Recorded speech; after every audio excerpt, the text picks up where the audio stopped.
Welcome to the School for Good Living podcast. I'm your host, Brian Miller. I know that the world can work for everyone, but that it won't until it works for you. I've created this podcast to help you make the difference you were born to make. It's a series of conversations with thought leaders who are moving humanity forward. Most of my guests are authors, and in each episode I explore their life journeys and the work they do. I also ask them to break down how they've gotten their books written, published, and read, so that you can use these same strategies and tactics too. So, if you have a mission, a message, and the motivation to share it, this podcast is for you. Welcome to the School for Good Living. Hello, my friends. Brian here. Welcome to the School for Good Living podcast. In this episode, the inaugural episode, I talk with Lynne Twist. For more than 40 years, Lynne has been recognized as a global visionary who's committed to alleviating poverty, ending world hunger, and supporting social justice and environmental sustainability. From working with Mother Teresa in Calcutta to the refugee camps in Ethiopia and the threatened rainforests of the Amazon, as well as guiding the philanthropy of some of the world's wealthiest families, Lynne's on-the-ground work has brought her a deep understanding of people's relationship with money. Her breadth of knowledge and experience has led her to profound insights about the social tapestry of the world and the historical landscape of times we're living in. Lynne is also author of The Soul of Money, Transforming Your Relationship with Money and Life. That's Lynne's bio on her website, but I want to tell you about Lynne from my personal experience. I journeyed to the Amazon rainforest with Lynne and with my wife and her husband, Bill, and a group of other adventurous souls a couple years ago, and it changed who I am. I've since gone back. I've stayed a part of the Pachamama Alliance, the organization that Lynne has started. And in this conversation, we talk about the Pachamama Alliance, what inspired her to start it more than 20 years ago, and also about the humanitarian and philanthropic work that she's done around the world, what it means to live a committed life. You'll hear Lynne talks about not striving for balance, but striving for integrity. Really incredible perspective. Some of what she shares about money, some of the views that she has going beyond the idea of scarcity. Oprah has had her on her show. She's counseled U.S. presidents. She is truly a leader, and it's my great privilege to share with you this conversation now. So I hope you enjoy, and I hope that if you don't already know Lynne, that by knowing her, she'll bless your life in similar ways to the way she's blessed mine. Well, thank you so much. I'm so excited to have you as the first guest of a podcast that I'm creating. Thank you so much for having me. Let me just say that first. It's a delight and an honor to be the inaugural speaker, and thank you for thinking of me, including me, and having me launch this whole thing. Well, thanks. So in just a moment, we'll talk a little bit about your background and the work you do. But before we get to that, let's start with the simple question of what's life about? What's life about? That's such a broad question that you could answer it in many ways, but I'll just say what my life is about, because that's how I can narrow it a little bit and at least speak from my own truth.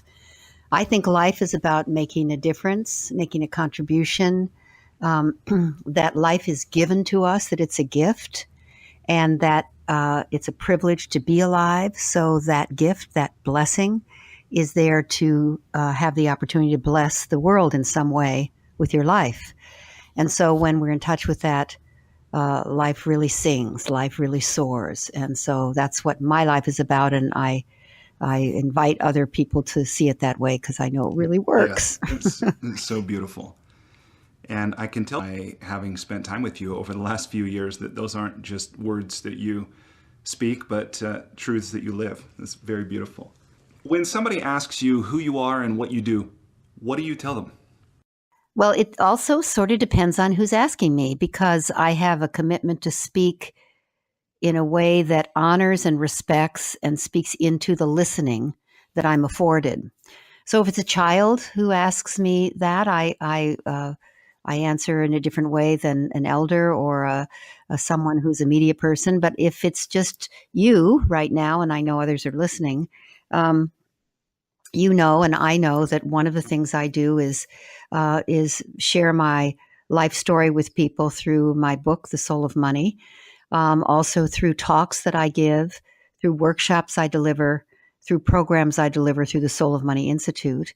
And I also am someone who is deeply committed to bringing forth an environmentally sustainable, spiritually fulfilling, socially just human presence on this planet through the work of the Pachamama Alliance. I'm a mother, I'm a grandmother, I'm a wife, I'm a daughter, I'm a sister. And for me, the privilege of being alive and being able to connect with both people I'm related to and people I'm not related to through the gift of speaking and listening is who I am and what I do. Oh, so beautiful. Well, and I know much of that work you carry out through your Soul of Money Institute, and you mentioned the Pachamama Alliance. I know you work with the Nobel Women's Initiative. You travel, speak, coaching, the consulting you do. Recently been on Oprah. How do you manage to balance all of that and still make time for yourself, your health, your family? Well, that's a wonderful question. I ask myself that question all the time. So that's a daily challenge, I'll say, just to be really, really forthright and honest and transparent. I have such big commitments and I love them. And I'm totally committed to my family as well and my own health and well-being. And I'll just tell you a little story in answer to that question. I was once invited to be on the cover of a magazine, a women's magazine called Balance. And they wanted me on the cover and they wanted me to write, or they wanted me to be interviewed for the lead article. And I remember when the editor called me and said, "We want to feature you in this magazine." This was right after The Soul of Money came out, my book. I said, "Oh my God, I think you have the wrong person. I just don't think I can relate to the word balance. I have never experienced it. I'm a 1,000% player. And I'm not even quite interested in balance. And I don't want to insult your magazine, but I don't seek balance. I actually seek integrity. And that's different for me. So if I need to stay up all night to finish a task and then go to my daughter's grandparents' day for her children, I will do that. If I need to do something extraordinary to keep my word with the Nobel Women's Initiative, like fly all night to Bangladesh to be there for an emergency, I will do that if I've given my word. So no one would look at my life and call it balanced, but they would call it a life of joy and happiness and full out participation and full self-expression. And to me, that is the commitment I have. And as I say, what I seek is integrity, being whole, keeping my word, being someone who lives a committed life and can be counted on. And often that might look like someone who's totally out of balance. But for me, that's just not the experience.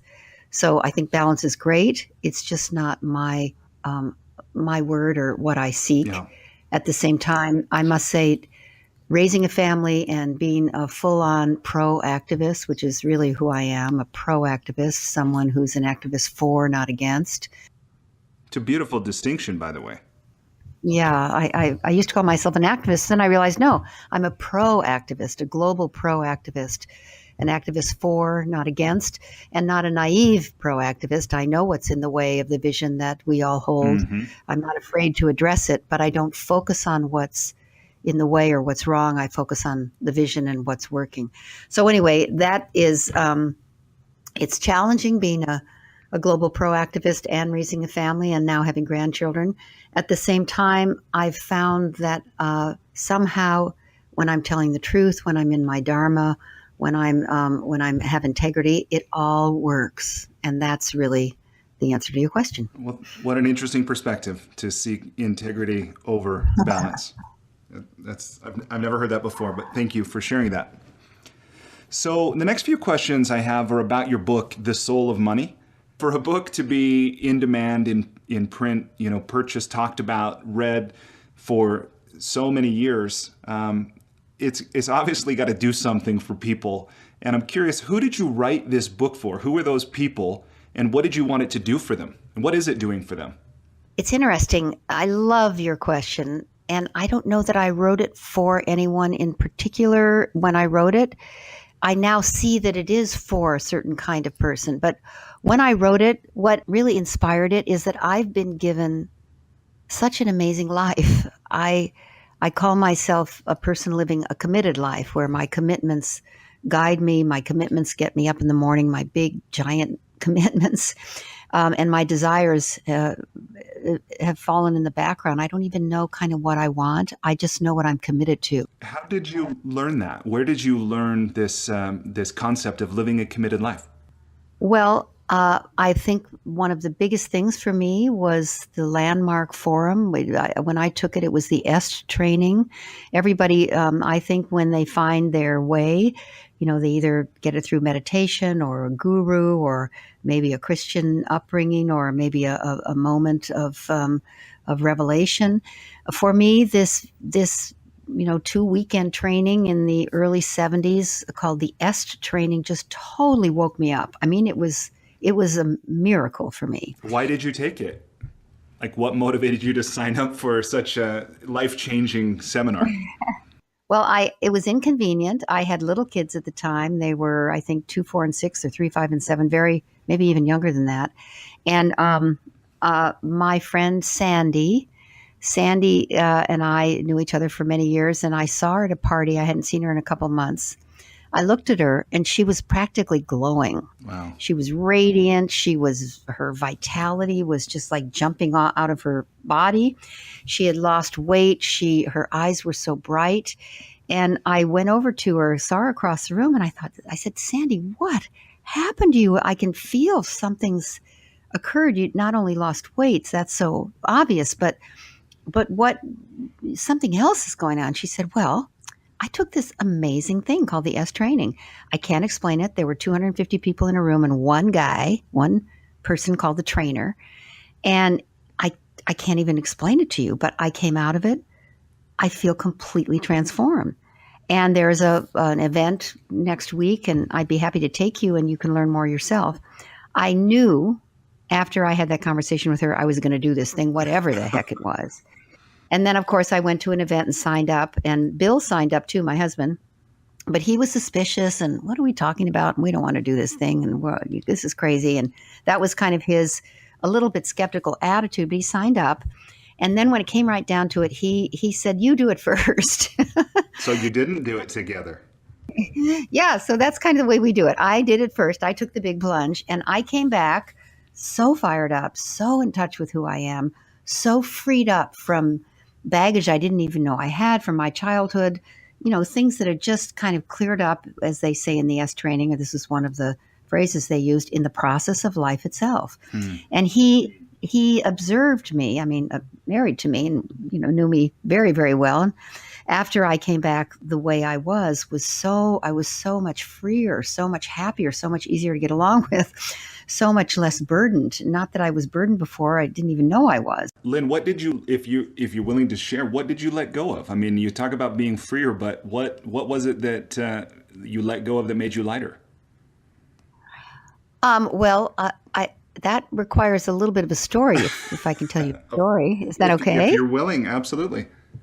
Oh, yeah. Okay. So I took the S training in January of 1974, and my children were, if I've got this right, 1, 3, and 5. So I had little kids.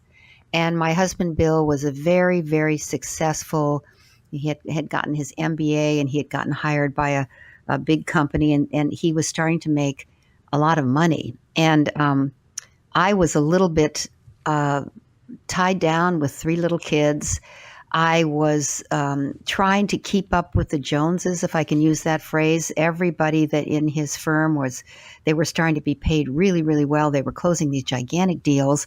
We thought we were supposed to, start collecting art and understand French wine and drive around in a certain kind of car. We really got caught in the, we were, at that time they used this term yuppies, just the up and coming new wealth. And I was very uncomfortable with that, but didn't know I was uncomfortable with that, let's say. I was sort of like just trying to be pretty and thin and smart and, be the perfect, being able to do gourmet dinners and understand why. I was kind of like on a track that was inauthentic, is the word I would use now.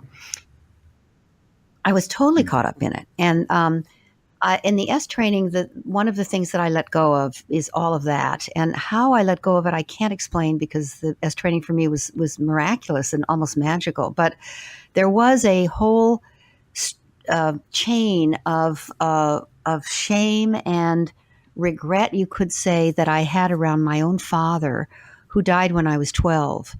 And the story is this. I'll give you my short version. I'm a musician. I've been a musician all my life. My father was a very, very fine musician. My grandmother was an opera singer. My father was an orchestra leader and he was a pianist, and he was a fabulous musician. And of the four children, I'm the third in four kids, I was the one who was going to be a great musician too. Everybody had to play the piano. Everybody had to take ballet. Everybody had to take tap. We all had to do all that stuff because that was our world. But and singing lessons and everything. But I was the one, according to my dad and mom, who had the real talent, or they didn't say it that way, but that was the burden I carried. And I had a real affinity for the piano, and I had a piano teacher who was quite strict, named Mrs. Block. She was kind of old and smelly, to tell you the honest God truth. And I was supposed to practice my piano, my scales, my Mozart, my all that stuff, a certain number of minutes or hours every day. I can't remember now. And my dad was away, and I stopped practicing. I just sort of went on a little bit of a hiatus. There was too many things to do. It was too much fun, this thing and that thing and my friends. And I stopped practicing for a week. And when Mrs. Block came, and she came every Thursday morning at 7:30 a.m. before school, I did something that was very sneaky. I had an assignment notebook that she always wrote in pencil, and it would say Bach, page 4 and 5 in pencil, and that would say Canon, page 7 and 8, scales D and C, and she always wrote in pencil. And one week when I didn't practice, I erased Bach page 4 and 5, and I put page 2 and 3, which I had played the week before, and I knew. And I erased, Mozart, whatever it was, page 7 and 8, and put 5 and 6. And I erased the scale D and F and put the scales that I'd played the week before. And I very carefully erased it and copied her handwriting and repeated the week's lesson from before, because she, was kind of an old lady and thought she wouldn't see. Very sneaky. And then very sneaky. And so when she came, I played very skillfully the same stuff I'd played the week before, and she didn't even notice. So the next week, I started getting nervous on Monday, on Tuesday, on Wednesday, realizing I didn't practice again. And I did it again. And then I did it again. I don't know how many weeks I did it, but I did it for so long. I mean, it might have been 3 weeks. It might have been 4. It might have been 6. That I got so good at Bach, page 3 and 4, Mozart, page 6 and 7, because I played the same thing every week for her. And she praised me and told my father I was doing so well. And then he died. Now, you would think that has nothing to do with that. But as a little girl, now I wasn't that little, I was 12. He died the day before my birthday. He died in his sleep in the middle of the night from a heart attack. He was 50 years old. We had no clue he wasn't unhealthy, none of that. But I had lied really to my father. And when he died, I never knew this until the S training. I thought it was my fault, and I had a deep scar on my heart for all the years from age 12 until age 29 when I took the S training, that I had somehow killed my father by lying, by lack of integrity, by not practicing the piano. Now, that's silly, and everybody knows that's not true, but I did not even know that this was inside my little, 12-year-old heart, and that it festered in there and made me unworthy as a human being until I took the S training, when I freed myself and let go of the shame, the regret, the lying, the lack of integrity, and really disaggregated that set of actions from the death of my own father. So that's the big, big, big thing that happened for me in the S training. And out of that freedom, a burst of happiness and joy and and sense of self-worth and self-esteem just burst into my life. So that's, sorry for the long story, but that's actually the answer to your question. So we got on that topic as I was asking you who you wrote the book for and what you wanted it to do for them. And I think you mentioned that when you wrote it, you didn't necessarily know who you were writing it for, but what did you want the book to do? How did you want the world to be different as a result of writing The Soul of Money?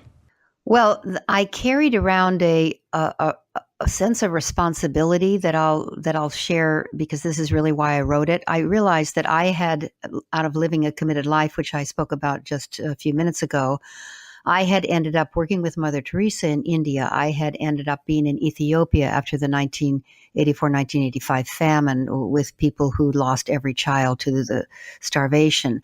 I had been in war zones and seen people come out of war with resilience and love and compassion for one another. I'd been in truth and reconciliation commissions. I had met Desmond Tutu and Nelson Mandela. I mean, I had had a life that you could not plan. And I realized that this life wasn't for me. This life is a life that I am a conduit for sharing. These lessons that I learned from fundraising and philanthropy, particularly about money, working with some of the most resource poor people on earth and some of the most resource rich people on earth as a fundraiser and someone working to end world hunger, were lessons that were so unique that I was carrying wisdom that was much more than my years, and wisdom that I'm sure wasn't just given to me for me. It was given to me for me to share. And I got that because I was making a speech at the State of the World Forum, which was a big meeting convened by President Gorbachev. And all the great leaders of the world were there, 1,000 leaders. You know, Jane Goodall was there, Carl Sagan was there, Desmond Tutu was there, George Bush was there, George Shultz, Gorbachev, all the great people. This is 1995. And I gave a speech there about the soul of money. It was my first real public expression of what I'd learned about money through my work with Mother Teresa and working with resource poor people in Ethiopia and Bangladesh. And I got a huge, and I was a young, kind of like not well known compared to the other people there. And I got this huge standing ovation. And it was like shocking to me. I was scared to death before I made this talk. And so at the end of the standing ovation, you know, I got off the stage and people, how they do, want to talk to the speaker. And 3 different literary agents said, you need to write a book about what you just said. 3 different literary agents. And there were like 20 people who talked to me, or 30, I don't know. And it just sort of stunned me. And I said, I can't write a book. I'm working on ending world hunger. I don't have the time to do that. So I just ignored it and considered it a lovely compliment. But then more and more people, it was almost like a stream of people, no matter where I went, no matter what I did, they started saying, you should write a book. And I started feeling like, oh my God, I don't know how to write a book. I'm not an author. I'm an activist. I'm a pro-activist. But then in a setting in Washington, D.C., where I sat at a table at a dinner I was invited to, I sat next to a man who is a famous author. His name's Jim Wallace. And I asked him, I said, how did you start writing your books? He said, well, I got the best co-writer. And he or she was so good that I was able to continue my work and write this book. And I got a great literary agent, and he told me the name of his co-writer and his literary agent. And I thought, God, maybe I should consider doing it just the way you did it. And that was on a Wednesday night. And then Thursday morning, I went to another meeting in Washington, and I sat next to someone else who was a pretty famous writer. And I asked them, how did you start writing your book? And they told me the exact same thing, gave me the exact 2 names. I thought, this is too weird. Then I went home and I looked in my file, looking for something. I ran across a file from the State of the World Forum. And after that speech that I gave, the literary agents who had spoken to me, 2 of them wrote me after that. And I looked up the 2 names, and one of them was the same name as the Thursday night dinner companion told me, and the Thursday morning dinner companion told me. I said, these are too many signs. So I called her, and her name is Gail Ross. She's in Washington, D.C. She's a literary agent. And she said, I heard you speak. I'm so glad you've called me. You have a book in you. I will find you a collaborative writer, the perfect person for you. We're going to get this book out there. And she made me do it. So I owe a lot to her. And I thought I was incapable. And I'm just saying this for anybody who thinks they can't do it. I thought I was incapable of writing a book.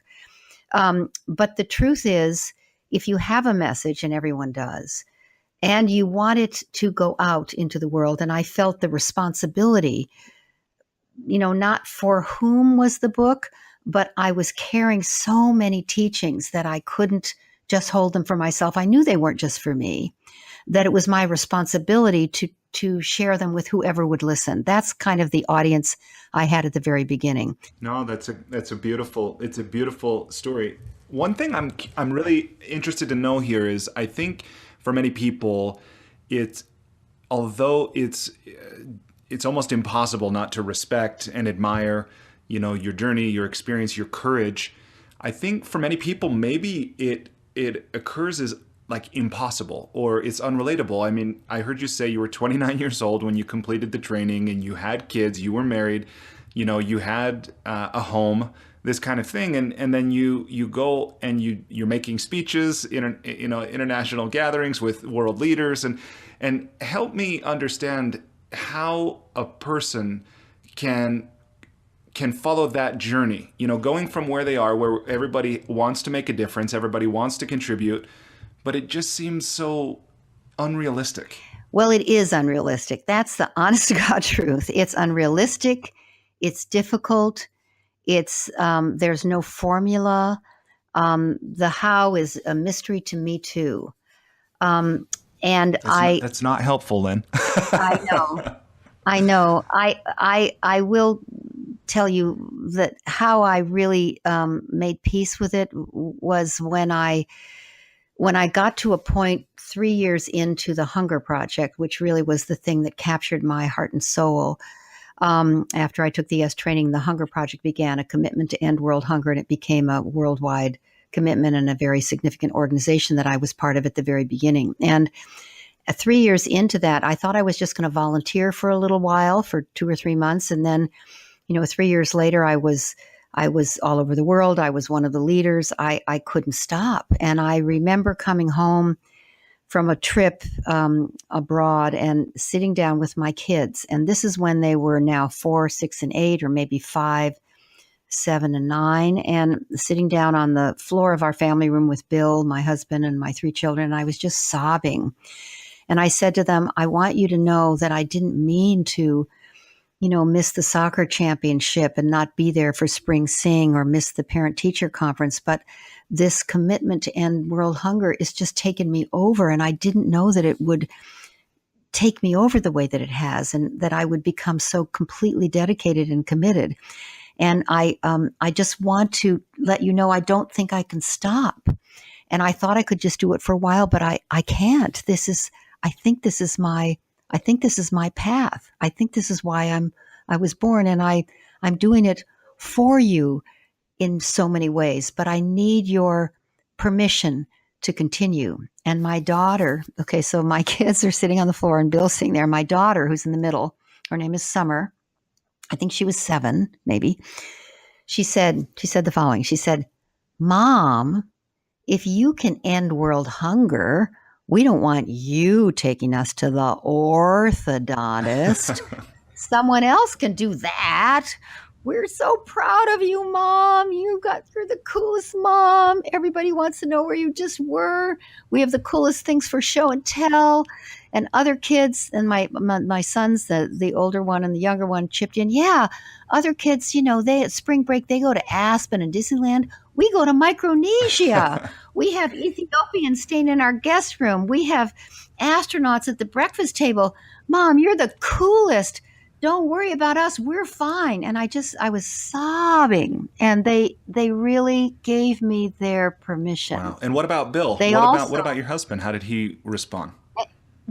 Well, he's the best guy in the entire world, of course. I've been married to him for 51 years. He just is like a rock, and he only wants for me what makes my heart sing. It makes me cry to say it. He just wants that and always has been that way. And he's such a confident, centered, whole, healthy human being. He's the healthiest, emotionally, kind of psychologically healthy human being I've ever met. He's totally centered in himself. And that actually made it all possible because he was fine with me doing what was my dharma, you could say. And he was also very successful financially, so we had a wonderful live-in nanny, and he was such a rock. And also, we were in a collection of families, this wonderful phrase, it takes a village. Such a wonderful collection of families who were involved in the Hunger Project, all of us caring for each other's kids. Whole families have moved in with us and lived with us, in some cases for years at a time. So we have really run our home, and we still run it. There's people staying here right now, like a village, like a home for people who are committed to doing great things in the world. And I missed things. I just got to say this. It was heartbreaking when I missed a plane for the soccer championships. I'll never forget it. I was heartbroken when I missed another connection and couldn't get to my son's performance of Ave Maria in Grace Cathedral. I mean, there were things I missed, and I regret that. At the same time, the benefits to my family for the work that I did, they have a safety net all over the world in countries people can't even pronounce. They're comfortable in those countries. All three of my children speak 3 or 4 languages. They know they're global citizens. They were by the time they were, 11, 12, and 13. So there were huge trade-offs and huge benefits. But we stayed the course, and we communicated. That's really key. We communicated. We stayed in communication no matter where I was, and we communicated when we couldn't keep our word. We apologized, and we went forward. Really amazing. So part of what I'm hearing in what you're sharing is that how you did it, if someone were trying to break this down or see what they could pattern their own lives after of what you did. So you, first of all, were on a path of growth and development. And that was the S training you went through that. And then you went beyond that and put your hand in the air and said, I want to be a leader in some of these efforts. So there was this effort of leadership in some things, the Hunger Project, obviously, perhaps other things. Is that accurate? Yes, I'm, let's see, part of this is from, the technology around the S training. There's a lot of language that I use and I still draw from, and I know you do too. One of the things that happened for me, I found the power of taking a stand. And taking a stand is distinct from taking a position. When you take a position, you generate its opposition. So we creates they, us creates them, right creates left, up creates down, conservative creates progressive, liberal. But when you take a stand, you transcend positionality and you find your, what I would call calling, your reason for being, your why you were born. And I found my stand early in my life, and it was really through the Hunger Project. And so when you take a stand, things sort of clear up around you. There's a space that becomes available, and then you're invited to take roles, in my case, leadership roles that are consistent with your stand, and they become a compelling and irresistible opportunity to express your stand. So I didn't seek leadership exactly. I wasn't looking for power or visibility or fame, but I knew what I stood for. I still know what I stand for. And when there's a leadership position or a role to play that's a fit for that, then I gravitate towards that. And that's been a life path. I see. And I think that's a key distinction, that the leadership was an expression of the stand that you took or the stand that you are, and not that leadership was something you sought for the benefits or, the ego, or anything like that. Yes. And I have an ego, and I love it when somebody acknowledges me or when they tell me I'm worthy of being the chairman of their board or something like that. I do get caught in those things. But I must say, the total blessing of this distinction of taking a stand frees you from your identity. Because when you take a stand, my assertion is any stand taker, Martin Luther King was a stand taker, Nelson Mandela was a stand taker, Mother Teresa was a stand taker, people that we all admire. You take a stand for something that actually cannot be accomplished in your own lifetime. So it frees you from being able to take any credit, because you are actually unlocking something that will probably not get accomplished in a way that you can even see its result. And that detaches you from outcome. And then you're working towards the direction of a miracle. Ending world hunger may happen in my lifetime now, but I didn't really know if it would or it wouldn't. But I know it will happen, and I will have made a contribution to that. When you take a position, you are locked in your point of view, the way you see it. Your point of view becomes very important to you. When you take a stand, you can see all points of view, and they all contribute. Archimedes said, give me a place to stand and I'll move the world. And you can and you do. So I think people like Gandhi, he didn't say, I want to be a leader. He took a stand. And so around him, things galvanized in a way that he became the leader of the movement. I don't know if I'm communicating, but that's how I see it. So I heard you say when you discovered, right? Because what I'm wondering is a stand something somebody discovers, or do they define something? They just wake up one day and they make a declaration, or they write it down, or how does one, as a practical matter, how does one go about like defining what their stand is and then living from that? Well, excellent question. Another one of these questions that I can't, when I can't answer a question, I just tell a story. But I can't tell you how. I know that one of the things that I do, and I think every stand taker does, and I think you are a man who's taken a stand. Around a stand taker, there's what we call in our way of speaking a clearing. A clearing. That means that the clutter, the petty thoughts, the judgments, the is he doing it better than I am, or don't leave me out, or all those petty thoughts that we have about the doubts and fears and insufficiencies and scarcity that we have inside of us, clear up around a stand taker. You become inspired or inspirited to find your stand. So if you just think about Martin Luther King, just think about him for a moment. Or if you remember on January 15th when they play his speeches, I always listen to NPR, National Public Radio, and they play his speeches pretty much all day. You just hear his voice, the cadence of his voice, and you sit up straighter. You're inspired. Whatever you're bothered about falls away, and you start to be a better human being. And I say a stand taker creates that kind of a field. They don't go around telling people you should be a better human being. No, just thinking about Mahatma Gandhi, reading his words, thinking about, now I worked with Mother Teresa, so I can tell you what that was like. But I think about Jane Goodall. I think about Nelson Mandela. I think about Václav Havel. I think about people that I distinguish as stand takers. They were never doing it for the money. No one gave them their authority. They derived their authority from the stand they took. No one gave Martin Luther King any authority. He became a global phenomenon because he derived his authority from the stand he took. And the same thing with Mahatma Gandhi. He had no real position, not in government or anything. He derived his authority from the integrity of the stand that he took.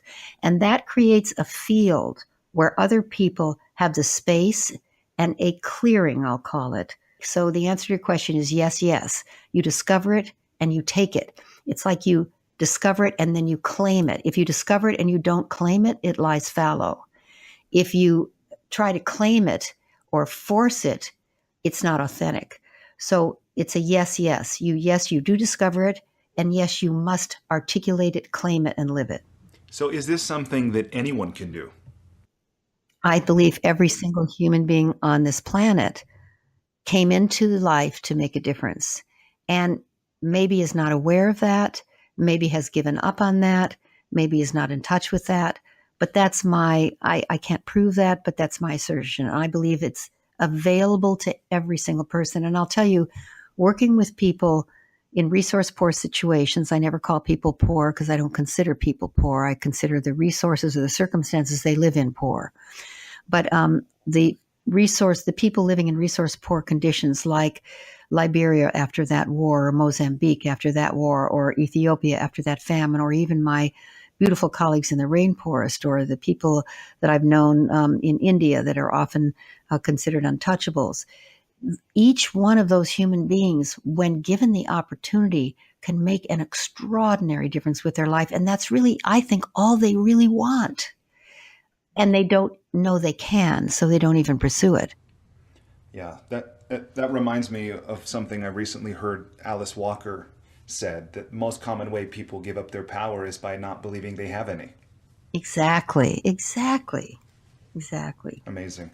Yeah. So tell me, back to the book and the Soul of Money, why did you call it that?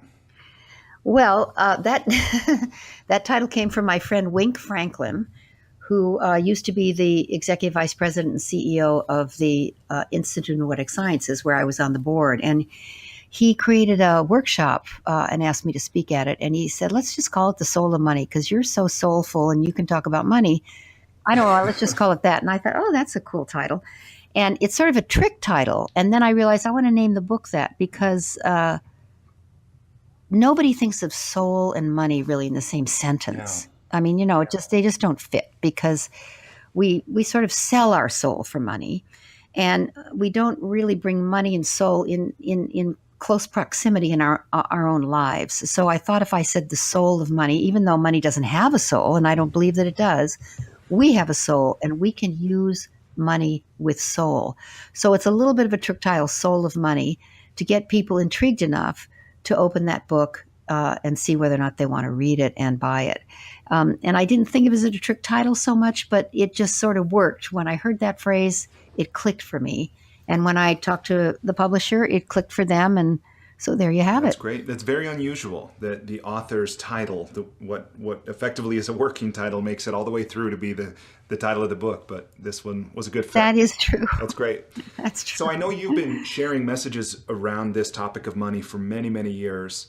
And even not too long ago, had the opportunity to be on Oprah's Super Soul Sunday talking about this. I did. And I understand that she invited you to dinner in her home, along with 4 young women from South Africa who were part of her Leadership Academy. You had a chance to spend the evening with them, helping them navigate the world of money. What did you tell them? Oh, well, oh my God. I love your questions, Brian. They're so good. Well, first of all, being with Oprah was over the top amazing, like everybody listening knows it would be. She's 10 times more wonderful than you think she is, and you start thinking she's amazing. And when she asked me to stay for dinner, and Sarah Vetter was with me, the two of us walked up to her mansion from the Grove where we did the interview together. The 4 girls from South Africa walked with us, and Oprah said, I really want you to talk to them about money, because they're, 2 of them are going on to, I think, law school. They just graduated from college with incredible, Phi Beta Kappa and all kinds of awards. Someone else was getting a PhD, going for a PhD at Oxford. Another one was doing some other amazing postgraduate education. And she said they will eventually go back to some of the most resource poor places on earth. Their whole families and community will be waiting for, and here they are living at my house, Oprah says. Everybody's going to have their hand out and think that these young women are going to save them financially. And so I need you to talk to them and give them any wisdom you can about money. So here we are. We're at Oprah's terrace, okay, overlooking the Pacific Ocean. It's so beautiful. It makes you, weep. And we're getting served iced tea by one of the wonderful people that works in her home. And it's Oprah, my friend Sarah, my colleague Sarah, and the 4 women and me. And Oprah's telling me now, okay, talk to them. So I thought, what in the world do I have to say to these 4 amazing young women? And I, kind of interviewed them. Where are they from, and about your family, and tell me about your studies. And so that I could get a little sense of who they were. And after that, I really didn't know what to say to them. And I turned to Oprah and I said, well, you know what, Oprah? I think your story of your life, being born in poverty, being born to a mother who's in the beginning of your life didn't want you, getting pregnant yourself when you were 13 years old, and having a baby that you then died, going from place to place, your life, and now being one of the richest women on this planet, your life experience is way more relevant to them than mine. I don't know that I can share with them anything that's as relevant as you sharing with us your story with money. Well, when you invite, Oprah Winfrey to tell a story, she knows how to do it. So she launched into her story, and she told the girls and myself and Sarah her journey with money. And she'd never told it from that lens before. She's told millions of stories, on television about her life, her sexual abuse, and all the things that happened to her. Terrible, terrible things happened to her, and the miracle she created out of it. But she'd never looked at it through the lens of money until my inquiry, my question, my request. And she shared coming out of poverty, being Black and poor and unwanted, and doing, anything she could to even find enough self-esteem to take the next step, to take the next breath, to not kill herself, particularly when or gave birth to her baby at age 14 and it died a day later or 2 days later. And her mother disowned her at that point. Her story from, rags to riches, which is such a trite phrase, but that's exactly what happened to her, was so relevant to their life and so fabulous, because what she's done with her wealth is own it. And it didn't happen right away. She told beautiful stories about going into a store and seeing 2 pairs of shoes. This is when her salary was already $100,000 and she couldn't even believe it. And she was with a friend and she saw 2 pairs of shoes and she liked them both and she couldn't decide which to buy. And her friend said, Oprah, you can buy both of them. And she said, I can. It was kind of like stories like that. Simple little stories that were revelatory in her life. And at one point, there was a point where her relatives, or people who claimed to be her relatives, came to her to ask for money. Most of them from, poor Black communities in Tennessee or in Kentucky or Missouri or Mississippi, places where they claimed to be related to her, whether she knew they were or not. And she didn't know how to deal with it. And they kept coming in droves, trying to get her attention. And at one point, after keeping track of who came to her, who she thought was perhaps really related to her, worthy of a gift, she gave a huge amount of money away to her, the people who told her they were her relatives. And she gave it away to them in a way that she also gave them access to a trust officer that she hired and paid for, who would help them take that money and actually invest it well and have a sustainable life. Not all of them did that. Some of them came back 2 years later and wanted more, but she said, no, that's it. And that day when she gave that money away, which was millions of dollars, she told us, and this, she had never, I think, said this before, but this is what I remember from our conversation with her that was so moving to me. She said, that was the day that I owned my wealth for the first time, after I completed my guilt of being a poor Black woman who had made so much money that I couldn't really own it. I couldn't feel that I deserved it. Once I had taken care of the people that were my kin and given them a chance to have a healthy and productive life, I knew I was done with the guilt, and I owned my wealth for the first time. And I realized this wealth is mine. I earned it. And now I'm going to make this world a better place with this money. And that moment for her, I was crying. We were all crying when she talked about this, was so significant. And it gave the girls and me, and I'm sure probably people hearing this story now, an opportunity to see really what money, especially when you have more money than you need, what it's really for. It really is not yours. it's entrusted to us, yes, to nourish our life in whatever ways we really need it. But then if there's more than we need, the job is to pass it on. We'll do the most for the world. And that really, it isn't really ours, even if we earn it. We need to own it and then let it go. And so it was a beautiful answer to her question to me, which I bounced back to her, and she answered in ways I never could have for those girls. Wow. It sounds like maybe Oprah has a book about money that's co-authored by Lynne Twist in the future. Wouldn't that be fun? Oh my God. So one thing I'd like to ask you is about some of the misconceptions that exist for people around money.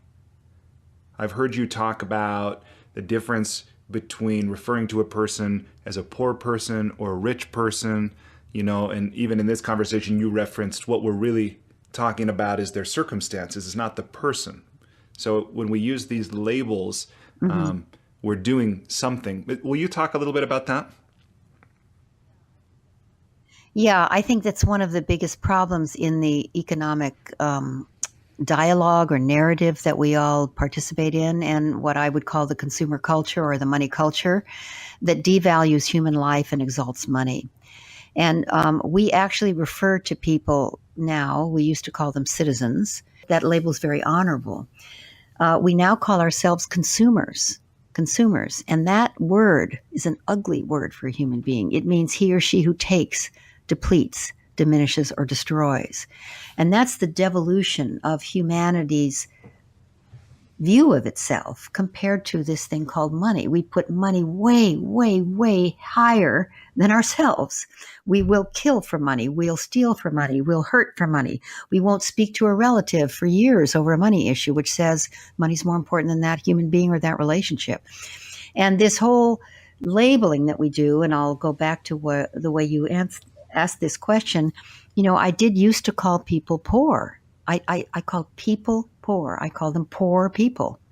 But when you think about that label and what that does to a human being, what that says about a human being, people aren't poor. In fact, when you actually get to know people that I used to call poor, people in, post-war situations or people in places where there's not enough food or water, they are so resilient. They are so creative. They have to be. They are super intelligent, or they wouldn't be alive anymore. They may not know how to read or write, but they have to be creative, and they have to be unbelievably courageous to live through every single day, more courage than most of us will ever need in our lifetime. So I refrain from those labels. I even think lower class, middle class, all of those things are so unfortunate, and I try to not use them. I try to call people human beings. Yeah, this is a bit of a term in psychology, the Pygmalion Effect, when somebody is labeled something and then it's like they prove the truth of that Yes. label, right? What you're saying. And in this, this was something Yes, that I exactly. had never considered before I read your book and I heard you talk about this, but you've talked about something that happens with people who have money. And here you talked about the tyranny, of the rich, this kind of thing, a poverty of the spirit. Will you say a little more about that? Well, I don't know exactly how to say this in a way that it doesn't apply to all people of wealth. I just want to make sure I say that because I know I'm talking to you, and you're such a special human being yourself, and you've navigated a family of wealth with incredible grace. The difficulty is how to raise children in that situation in a way that they're normal and not entitled. The difficulty is how to actually show up as a full, complete human being with problems and wishes and dreams and disappointments, and because wealth can often ease life so much that people of great wealth often don't have to rub up against what I call the sandpaper of life. They can bypass some of the tough things that forge and help us be better people. What are some examples of that, by the way, of the sandpaper of life? What do you mean? Well, suppose you're in a crowded a crowded airport, and there's a snowstorm somewhere, and everybody is stranded.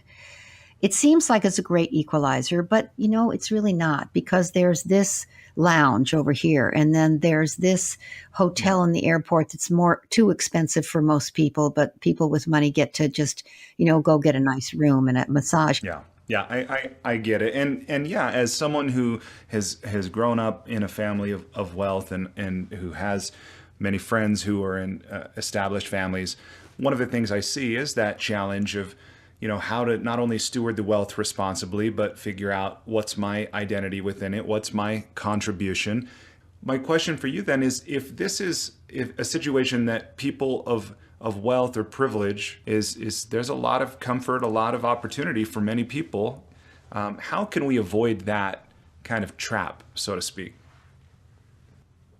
Well, gosh, it's in the whole act of raising children. I can say a few things about that. I can also say that one of the things that I've learned, this is not the answer to your question, but I'll just say it.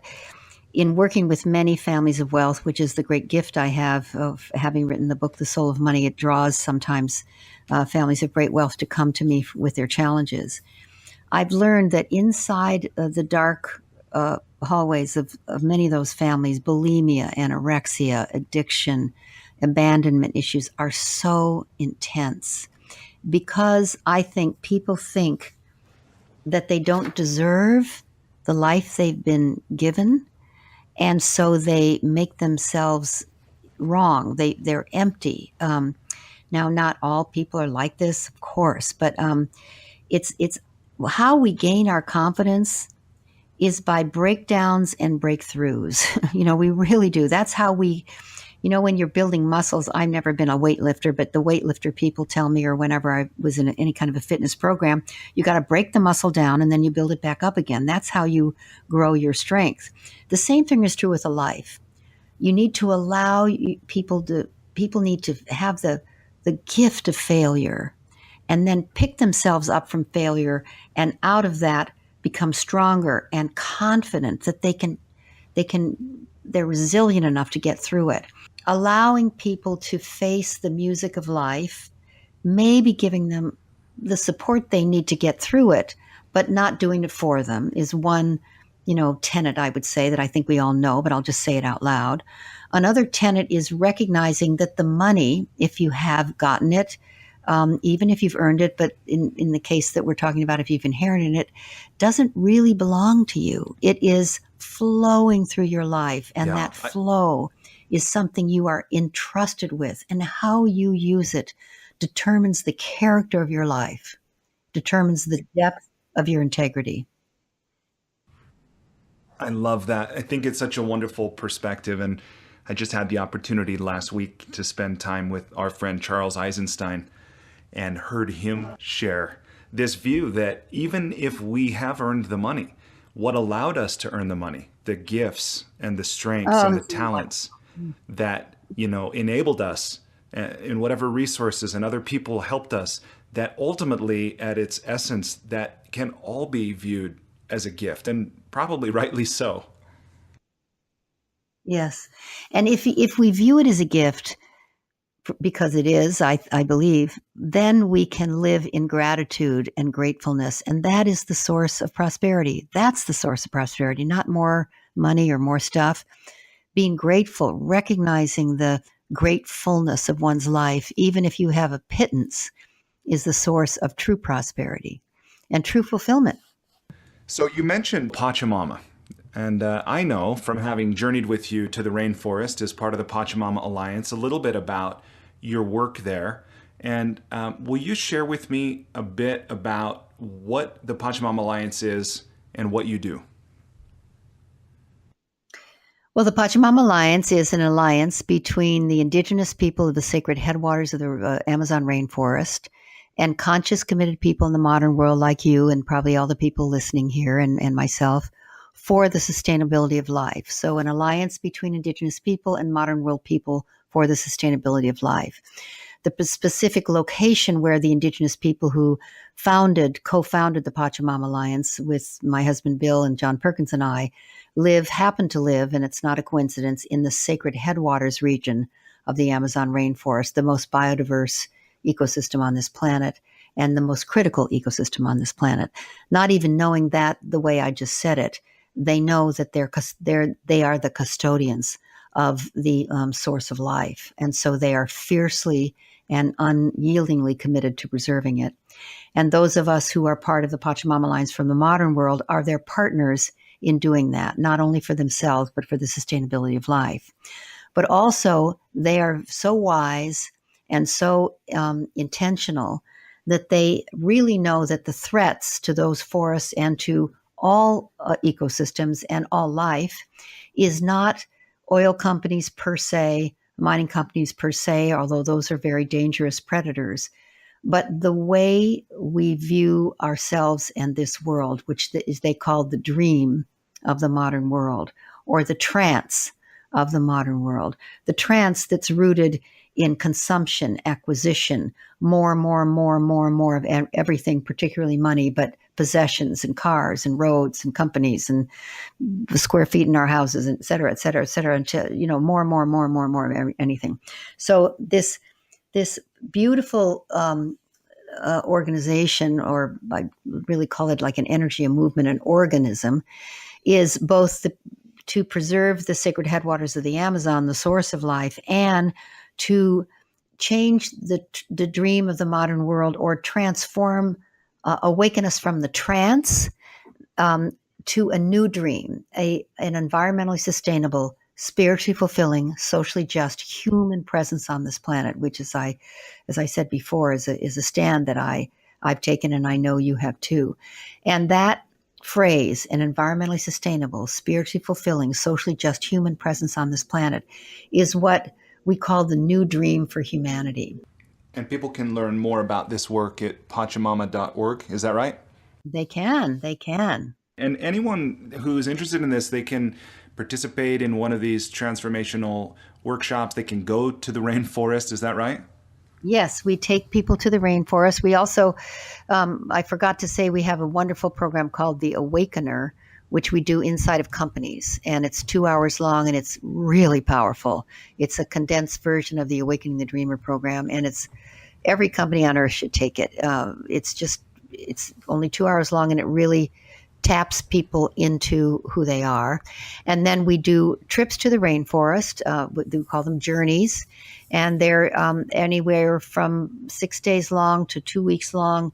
And they're a deep dive into the Amazon, the beauty, majesty, and profound power of the natural world and the indigenous people who are its natural custodians.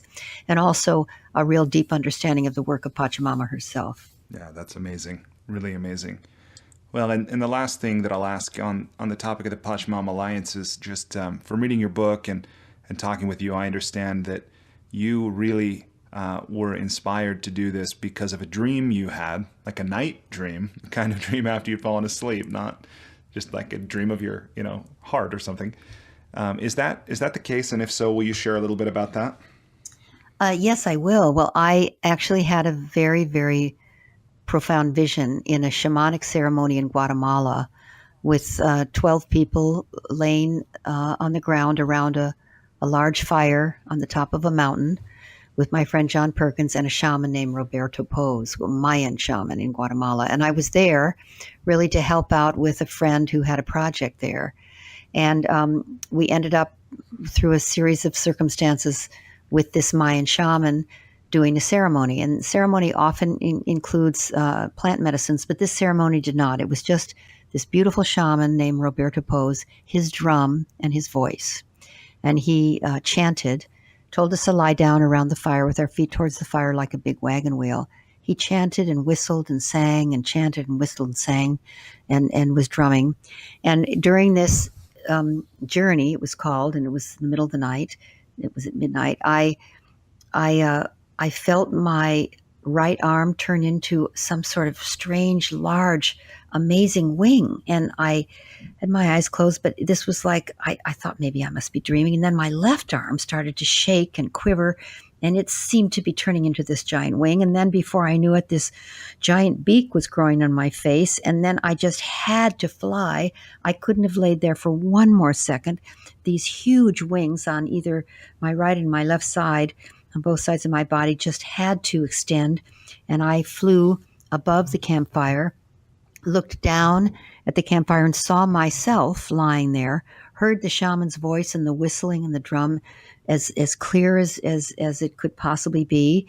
And I began to fly up into the night sky, and there were zillions of stars. And I remember having this experience of absolute bliss as I flew in kind of slow motion as this large, gigantic bird. And then it started to dawn, and I looked down and saw a vast, unending forest of green below me. It just went forever and ever, and it was spectacular and beautiful.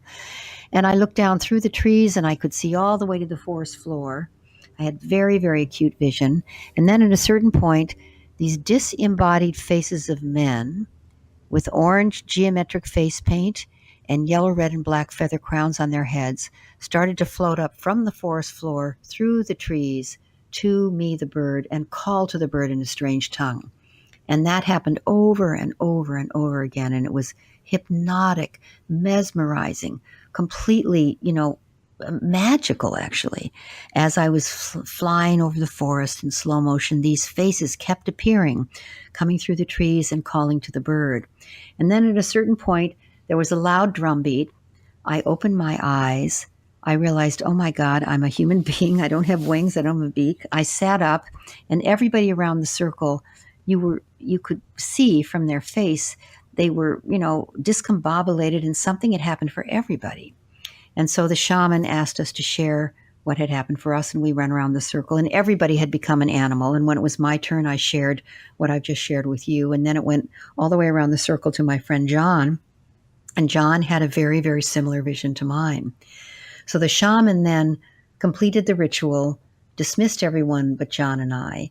And then John and the shaman and I had a conversation that I will never forget, because John and the shaman said, Lynne, this was not a normal vision. This is a communication. Someone is calling for you to come to them. And John said, they're calling me too, and I know who they are and where they are. And the shaman said, you must go to them. And John said, well, I've just recently been in the Ecuadorian Amazon with the Shuar people, and an Achuar hunting party came into our camp and told us that they were going to start seeking contact after having no contact for thousands of years with the outside world, because they'd seen in their dreams and visions that contact was inevitable, so they were going to initiate it before it came to them in ways they couldn't control. And John said, those faces you saw, those are the Achuar leaders. They're calling for us to come to them. And I just totally dismissed it. I couldn't buy it. It was too weird for me. And I thought, this is kind of interesting, but I just can't wrap my mind around this. And I went on to Africa, where I was going to a Hunger Project Board of Directors meeting in Accra, Ghana. And I go to this meeting in Accra, Ghana, in a hotel. I'm sitting in a conference room with 5 men and 3 women, all Ghanaian, all with beautiful, beautiful blue-black skin, very beautiful Ghanaian people. And we're having this conversation. It's a board meeting. And the men start having orange geometric face paint appearing on their faces. Here I'm in Africa, in Ghana. And no one said anything. And I thought, oh my God, I'm having a hallucination. I just excused myself and went to the ladies' room and tried to get myself together, because I was very shaken by it. And then I came back, and everybody was normal. They were still talking. Conversation continued.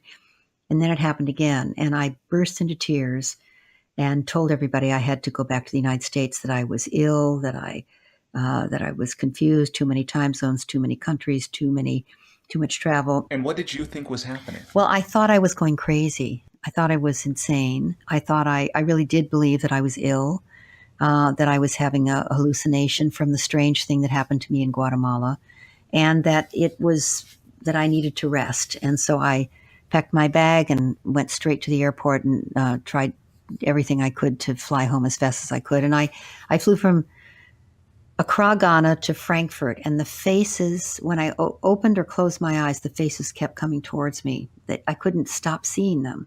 And then I flew from Frankfurt to New York, and then New York to San Francisco, and all the way, whether I was awake or asleep, the faces just kept coming. So when I got home, I was desperate to talk to John Perkins, telling him, whatever this thing is that happened in Guatemala, I'll go wherever these people are just to get this to stop. And John was in the Amazon, so I couldn't reach him. This is in 1994. There were no cell phones or internet. And when he came home, which was 2 weeks later, I finally reached him, and he had just been in Ecuador, in the Amazon, with the Achuar, and he confirmed, yes, they're waiting for you and me, and they want us to bring 10 more people, 12 of us all together for first encounter. And I immediately invited Bill, my husband, who I'd been complaining about these hallucinations, but he just thought I was tired, and I did too. And then we put our group together, and we went down and had our first encounter. We went down, as you have done, flew to Quito, then through the Valley of the Volcanoes, then over the eastern side of the Andes, down the Pastaza River Canyon, and flew into Achuar territory, the roadless, pristine, most beautiful rainforest you'll ever see. Landed by a river, and once we were all there, they came out of the forest with their orange geometric face paint, their yellow, red, and black feather crowns and spears, and put us in canoes and took us down this beautiful, beautiful river to a place where they were building an eco lodge, which is now called Kapawi. And we camped there, and they told us they were building a lodge with their friend Danielle, who was our guide for all of this, and you've met him, so that they could host modern world people and begin to have contact with the modern world on their terms, in their territory, in ways that they could control. And in that first encounter, we had the life-changing experience that they asked for our help, and Pachamama Alliance was born out of that, a trip out of that encounter, out of those conversations with that small handful of indigenous men who knew it was time to make contact with the modern world on their own terms. That's amazing. Why do you think they chose you? How did they even know who you were? Why? I imagine you've given that thought. Like, why you? Well, I think the best answer to that is I don't know. They never say, and they won't say, that they chose us. So I don't know if they chose us or they put out the call and we heard it. Yeah. Some of them, Domingo Paez, who's a wonderful man, says that he dreamed me to him, or some of them say that we dreamed you here. But because they're a dream culture and that's the way they talk, they may have also been saying, we dream everyone who comes to us here. Yeah. I believe that they dreamed you there, Brian, and Heather Dawn there. I really think they do dream the people there, but it's also that you heard them. In other words, they put out a call. Maybe the call was to everybody and I heard it. Maybe the call was to me. I don't know, and they won't say. But I think they put out a call, and they're still putting out a call. In fact, that call is from the Spirit of Life. And you and I, and probably many of the people who are listening to this, our voices right now, are hearing that call through this program. That's possible. That's what our job is, really. Those of us who've heard the call, is to pass it on to other people and have them wake up too. And so the call, I don't think was just to me, but I was lucky enough to receive it and hear it and be in circumstances where I could actually respond. And now it's my job, and I know it's your job, and I know you take this seriously, to pass that call on to as many people as you possibly can. Yeah. And for me, I know that I'm not unique in, feeling this desire to connect with the earth, to connect with nature. I think many people feel that, and I think many people want to transform our relationship with this consumer culture, and they're looking for a better, more fulfilling way to live. But for many of us, I think the closest we come is maybe we buy a hybrid and we shop at Whole Foods, and maybe we wear natural fibers, but we're always at risk perhaps of being a tree-hugging hippie, and yet the UN's definition of sustainability is so practical, right? Of the UN defining it as sustainable development is meeting the needs of the present without compromising the ability of future generations to meet their own needs. Like, it's a very Yes. pragmatic statement, yet there's almost a stigma, I think, in our culture somewhat. So kind of where I'm going with this is between people's desire to connect more fully or honor the call that they might be hearing, what advice would you give them? Like, how can they honor that? How can they follow it? Well, that's one of the functions that Pachamama performs, Pachamama Alliance. We have the courses that we and transformational education programs that we provide don't tell you what to do, but tell you who to be, and then what to do shows up from that beingness, if I can put it that way. And that's really a beautiful way to live, and it frees you from the pettiness that we often get trapped in, doing stuff just for me, me, me. So I consider it all a gift, a freedom, an opportunity for growth and development that isn't hard. There's not sacrifice in it, actually. It's the opposite. We become free. Amazing. Beautiful, beautiful perspective. Okay, so shifting gears. These I have designed to be short answer. So, of course, Okay, I'll do you're my you're best. welcome to answer as long as you want. But here's the questions. So, the lightning round. Number one, Okay. are you a napper? Yes. Number two, what do you wish you were better at? Writing Num- and technology. Okay. Number three, if you were required every day for the rest of your life to wear a t-shirt with a slogan on it, or a phrase, or a saying, or a quote, or a quip, what would the shirt say? You are I enough. love it. I love it. What book, other than your own, have you gifted most often? Um, well, recently, Into the Magic Shop. Into the Magic Shop. I don't know this book. Tell me about it. By Into the Magic Shop by Jim Doty, Dr. Jim Doty. It's about his life, but it's a very profound book, and I loved every page. Beautiful. I will definitely check that out on Amazon. Okay, you travel a ton. What's one travel hack, something you do, or maybe something you own that makes your travel less painful and or more enjoyable? Um, like a technique or what did you Yeah. say? Yeah, Hack? like a travel hack, something you do or a possession, something you bring along that makes it easier, more enjoyable, less painful. I always set, when I get on a plane, I set my watch for the time of where I'm going, and I never think about the time where I left from again. I don't measure time zone. I don't do that. I just be where I am. And when I arrive, I set up wherever I'm staying, if it's someone's home or in a hotel, I set up a little altar for meditation with my special objects. So that's like my home. It becomes my home. And I set up the things in my bathroom, my cosmetics in a particular way, always exactly the same. And that makes me feel like I'm at home no matter Beautiful. where I am. What's one thing you've started or stopped doing in order to live or age well?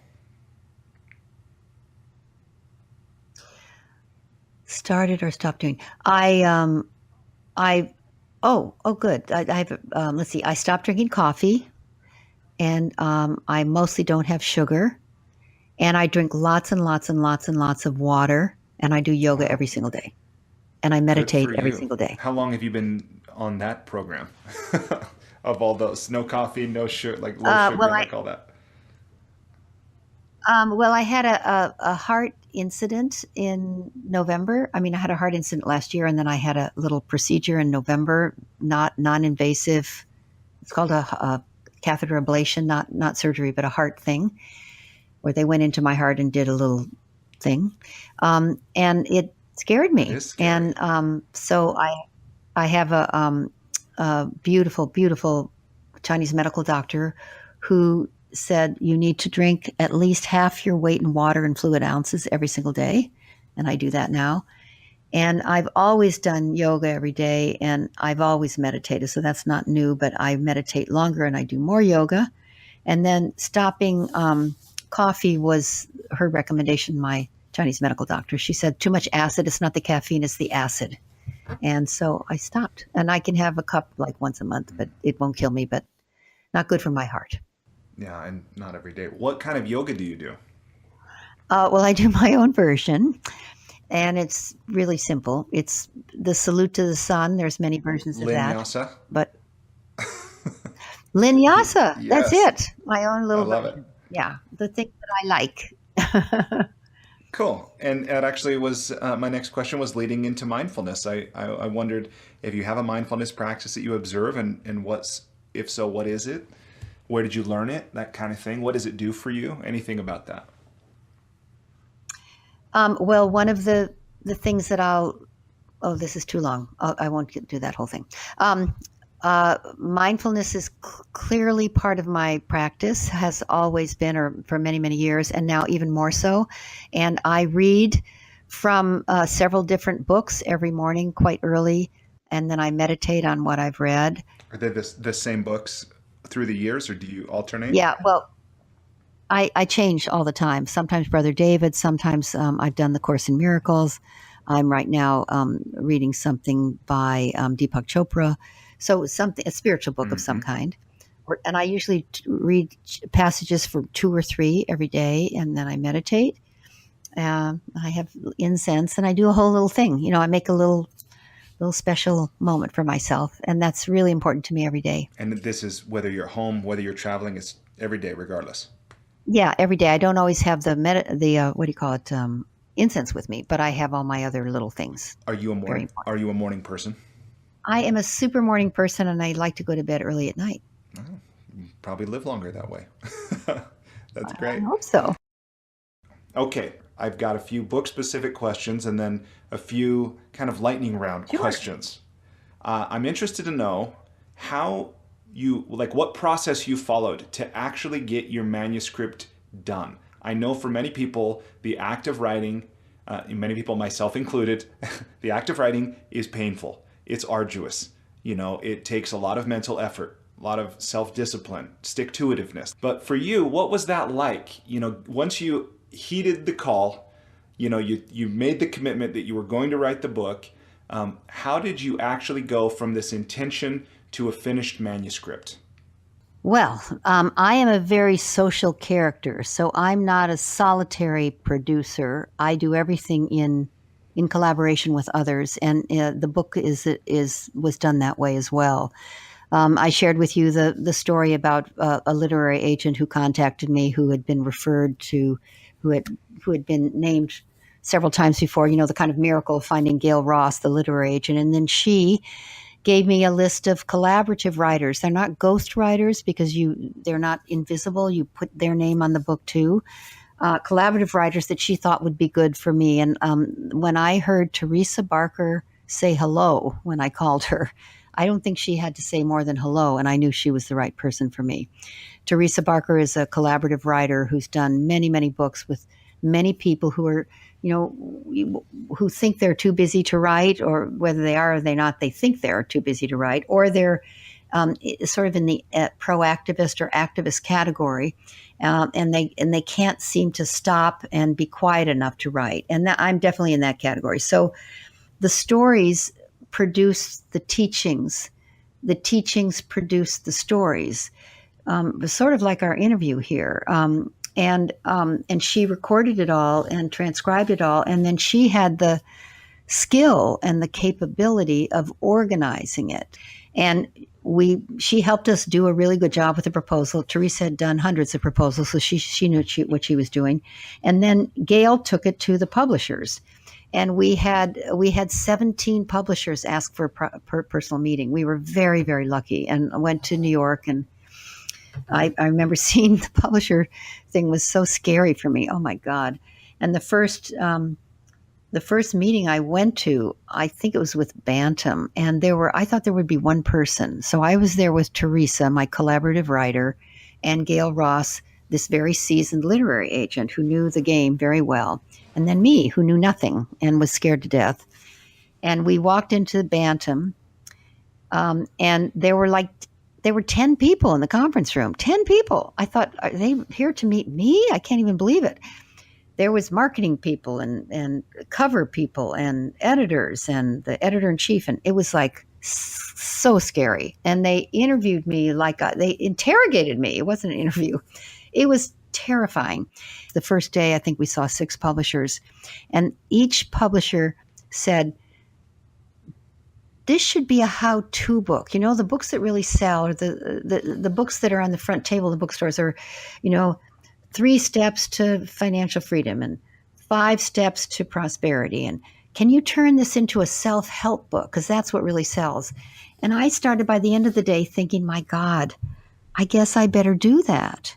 And then I went to see my son for dinner, and my son is a puppeteer, if you can imagine that. He is a puppeteer, a beautiful, amazing puppeteer. He's a magic person.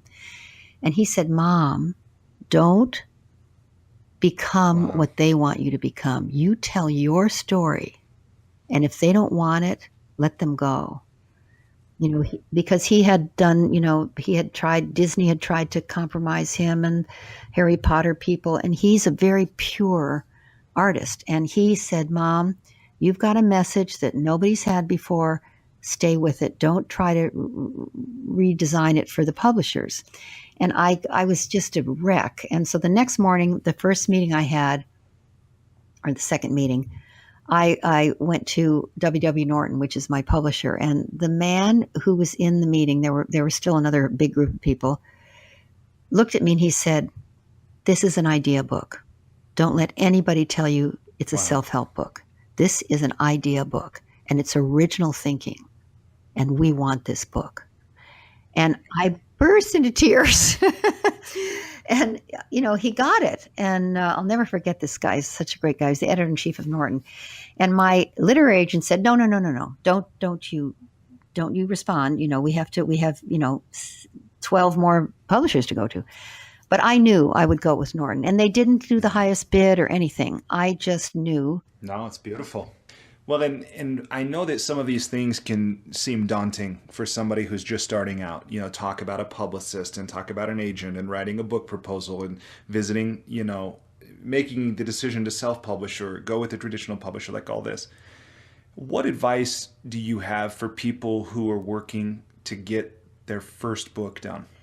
Well, here's the thing. I don't know about self-publishing, and I don't know about marketing, and I don't know about, driving your book up to number 1 on Amazon. I had some very good luck with things like that, but I didn't cause that to happen. So I don't know if I have any advice about that. What I do have advice about is tell your story with authentic love and care, and that'll be the best book you can do. And don't try to write for everybody in the world or everybody else. Write it for yourself first. I just know for me, what was key was that moment with my son where I let go of trying to do a book for the publishers. And when I met an editor who said, he really got it, that I had a unique message and he wanted to publish it. That was when I was really being myself. And who you are is what you write. We write who we are. We don't write what we know. We don't write where we've been. Those are just the stories we can tell. But we really write who we are. And if you can stay true to who you are, your book will make a difference to you and hopefully to other people. Yeah, that's really beautiful. So say somebody now is in process.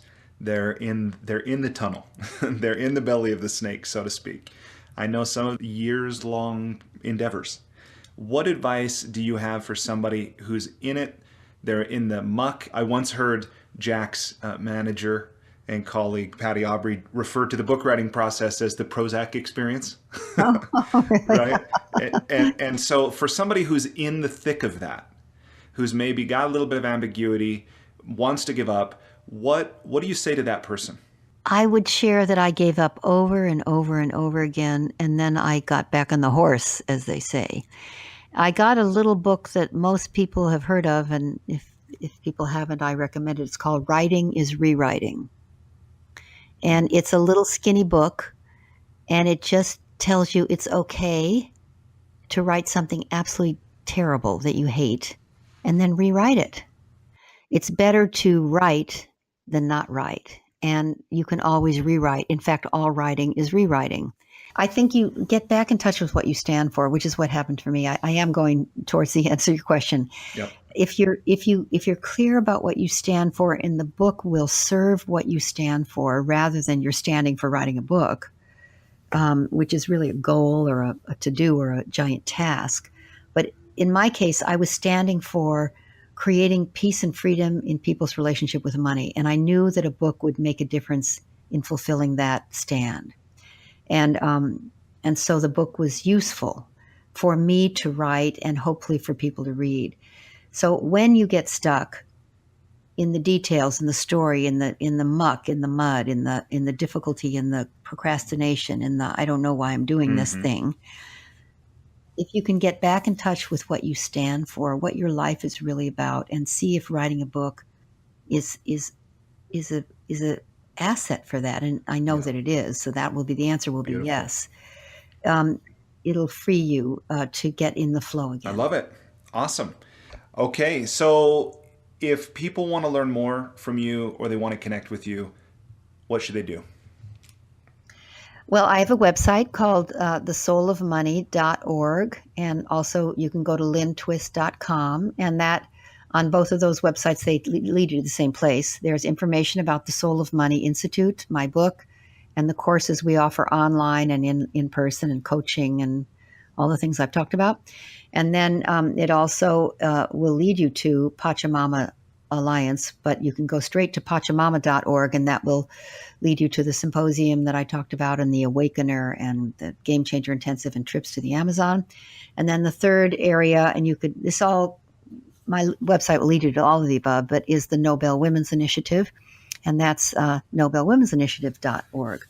And those are sort of the three areas of work in my life, and that's where you can learn a lot about me.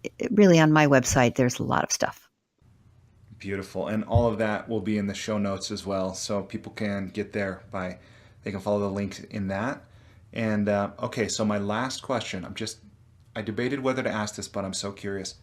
What's one thing you wish every American knew? Let's see. Every American in particular. That this country is a function of its citizens, not its leadership. And when we stand for our own citizenship and nation with our heart and soul, anything and everything is possible. Beautiful. Lynne, thank you so much for spending 2 hours, more than 2 hours, getting ready for this and being on this call with me. I do want to let you know that I've made a loan through 100% of Humanity through my foundation and kiva.org on your behalf to a woman named Hachina in India. She's actually in West Bengal, to help her expand her grocery business, as a small way of saying thank you. Oh, I love that. Thank you very much. Oh, thank you so much, Brian. I love that, and I love you. I feel very privileged to know you and to have you as a friend. Thank you so much, Brian.